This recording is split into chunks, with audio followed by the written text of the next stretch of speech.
Welcome to Stretford Paddock. I'm Ronaldo Brown and I'm back with the news at Old Trafford. And for you weatherheads out there, it's fairly windy, a little bit overcast.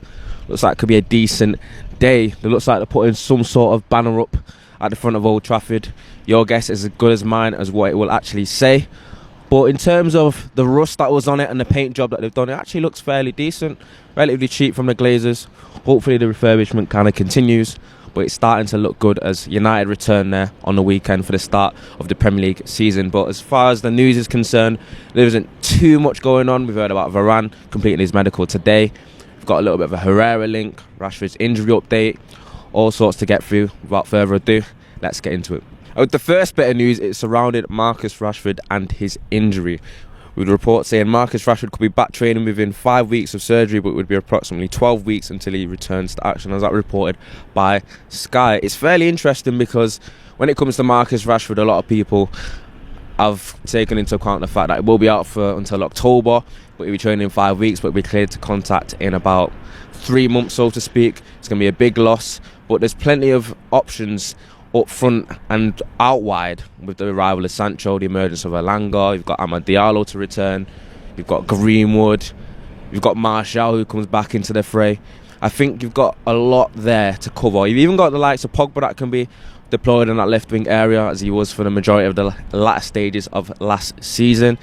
So it's not as much of a crisis. It gives Rashford time to actually get his injury sorted out, get a little bit of fitness back, a little bit of well-needed rest, because I think he's absolutely been ran ragged in the past couple of years. So it's something that we'll have to keep an eye on. I think in 5 weeks we'll be back on the grass, but in terms of actually playing games for United, we still have to wait until around October. I think United have enough in the forward areas to cope with that. With the second bit of news, it's surrounding a little bit of a folk hero. You've got Ander Herrera, who is possible to return to United as he's been transfer listed by PSG. With the arrival of all their players this season, you've got Messi, Ronaldo, Donnarumma. They want to make weight with a little bit people that are surplus requirements, and Herrera looks to be someone that they would like to possibly get rid of. And it opens up an opportunity for United to go back in for him. Obviously, he's no stranger to Old Trafford. He's a great player for us. I think a lot of people were quite upset to see him leave. I know that I was. I think he was a bit of a workhorse. And I think he has a lot of attributes that we're actually missing in the midfield at the moment. And if there is possible or a likelihood for him to return, I know he's up there in age at the moment, if we can get him on a relatively cheap deal, someone that could be a little bit of a stopgap until you've got 1 or 2 years until another CDM kind of emerges for United to sign, I think it would be a great option. Where do I see it happening? I'm not quite sure, but if he has been transfer listed, it's never out of the question. Obviously, the transfer window still has a little bit to go, and it's not quite run its course yet. United have been saying that the deals are not quite finished. It's possible that you got like Trippier in to come in. You got obviously got the keeper issues to sort out. I know that there could be the likes of Jovic coming in.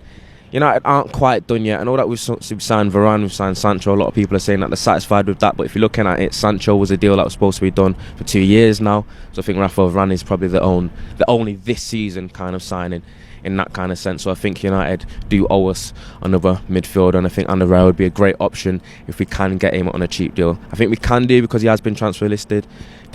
It's not like we've got to persuade him to leave, and he can return to Manchester and hopefully help us get back to where we need to be. But what do you think of Ander Herrera? Do you think he's likely to return? What do you think about him being transfer listed? Would you like to see him back, or would you like to see United hold out for the likes of a Camavinga or a slightly younger option? The final bit of news is a final update on Rafael Varane. I know people are waiting for his great unveiling.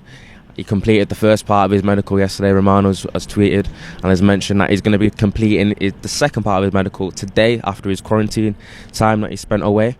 And it shouldn't be too long before we see Rafael Varane in a United shirt. So it's something that we've got to keep an eye on. I'm here at Old Trafford, and this is where hopefully he'll be on the weekend. It's pretty much a done deal. We just need to get over the line. It feels like it's been longed out quite a little bit because of his quarantine that he's had to do.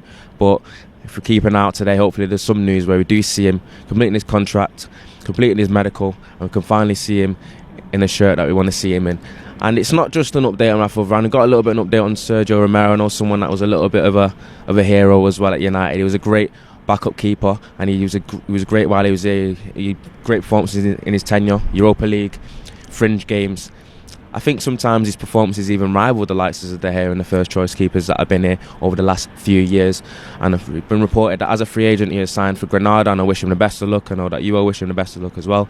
He's a great keeper, and I hope that he'll have a great rest of his career. But it's a bit of a strange one I'm talking about Sergio Herrera, because he has gone as a free agent to Granada, and we've still got the goalkeeping controversy. We've got the likes of Tom Heaton, Dean Henderson, we've got De Gea. We're not quite sure who's our definitive number one.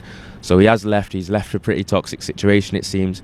But what I will say, it's better to have 3 first choice keepers than to have none.